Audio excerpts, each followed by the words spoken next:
Assalamualaikum semua. Hari ini kita akan belajar tajuk inersia di bawah topik daya dan gerakan bersama Cikgu Nur Farisha, Ashmimi Maisara, Tijia Azian, Omega Jun, Radul Adwa dan Nurul Halizah.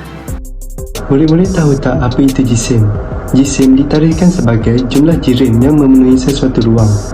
Sebagai contoh adalah sebiji apel. Unit dalam mengukur jisim adalah kilogram. Dan kalau murid-murid nak tahu, jisim merupakan kuantiti skala. Seterusnya adalah inersia.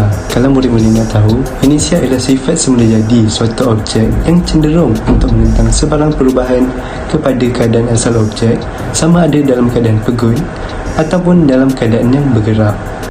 Kalau murid-murid nak tahu, inersia terbahagi kepada dua jenis. Yang pertama adalah inersia pegun.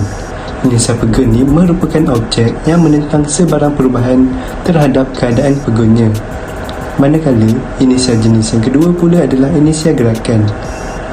Inersia gerakan merupakan kecenderungan objek untuk bergerak menentang daya yang cuba menukar laju atau arah gerakannya. Okey, seterusnya adalah situasi yang melibatkan inersia.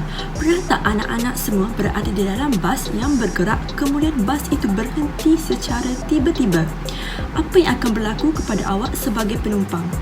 Ya, betul tu, badan kita secara automatik akan bergerak ke hadapan.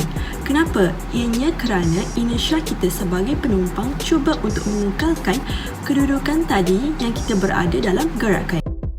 Baiklah, seterusnya ialah hukum pertama Newton. Hukum pertama Newton menyatakan bahawa objek dalam keadaan diam terus berada dalam keadaan diam dan objek berada dalam keadaan gerakan terus bergerak dengan halaju malar, iaitu dengan kelajuan malar dalam garis lurus. Unit pengukuran bagi jisim dan juga inersia. Jisim diukur dalam unit kilogram, manakala inersia tidak boleh diukur kerana ia bukanlah kuantiti fizik. Jadi, kesimpulan yang kita dapat daripada tajuk inersia ini adalah jisim bagi suatu objek ialah kuantiti bahan yang terkandung dalam objek. Yang kedua adalah semakin besar jisim sesuatu objek, semakin besar inersianya. Bagi mengukuhkan pengetahuan anda semua, murid-murid diminta untuk menjawab soalan iaitu bandingkan kesukaran untuk menggerakkan troli R dan S. Kemudian hubung kaitkan antara jisim dan kesukaran menggerakkan troli, dan akhir sekali cikgu nak kamu hasilkan satu kesimpulan bagi konsep fizik yang berkaitan dengan jisim.